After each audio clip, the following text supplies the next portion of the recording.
guys, what's up? Rocky is over here, and today we'll be talking about drag events and how to set them up pretty quickly.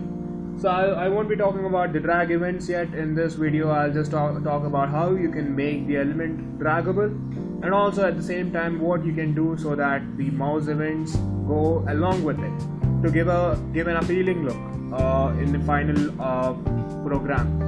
So as of now, I'm continuing from the previous tutorial. If you haven't seen it, please go ahead and see that first, because it will talk about events and you will understand what events are and how they are useful in dragging.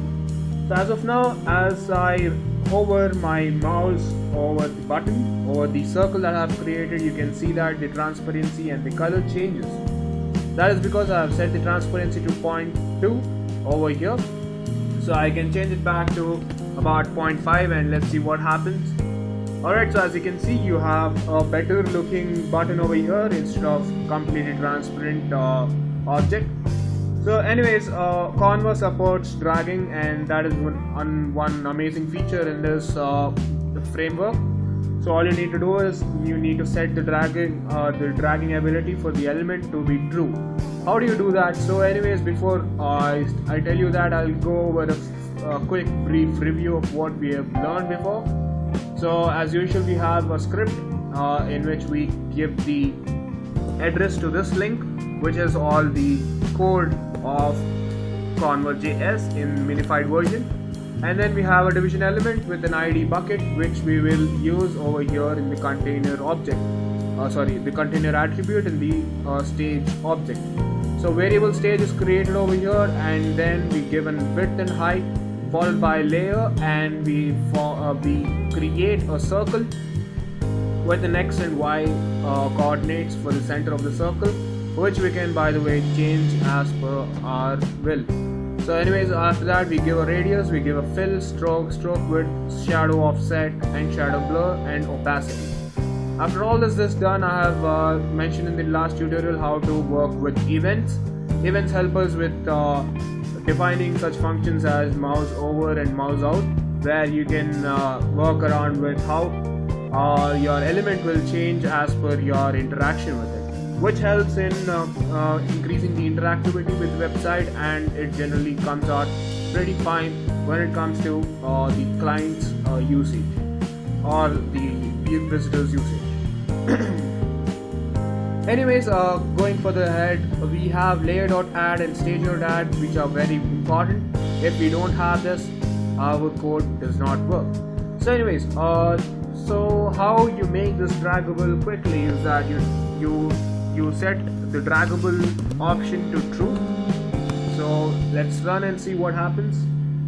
Okay, so as you can see, I click and move it around, and we can see that our element is being dragged to whatever position I set it to be. So isn't this cool? So you can set it at any position that you would like to have it. So you can put it over here, anywhere that you would like to keep it. So this is one simple but cool feature in Canva.js, and you can also give that in a separate layer, in a separate line. Like you can set the circle dot draggable to be true. So let's see if this works. Alright, so as you can see, this is working pretty much fine. So this helps in actually figuring out a way to, you can access this function remotely from another function. So you can use such things like circle dot draggable functions on a different line than the main frame or the main object.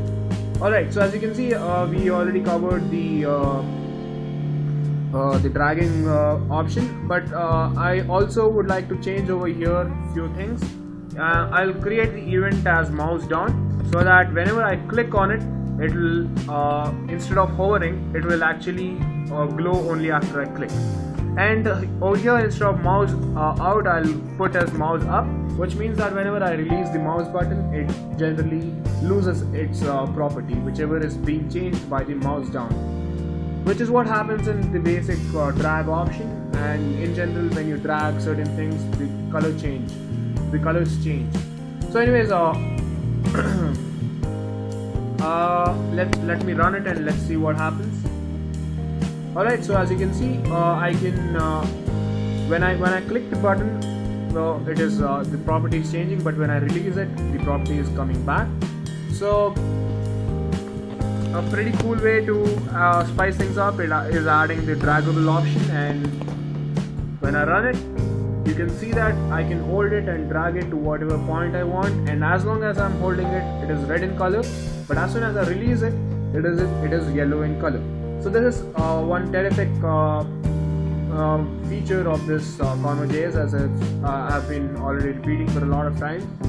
So why don't you go ahead and practice with this, and let's see what you can come up with. Also, post down your JS fiddles in the comments of this video on YouTube, and also like and subscribe to my videos, and share them if you like them, and tell your friends about all that. Also, you can follow me on Twitter, and also follow Anton Lavrino, who is the creator of this wonderful framework.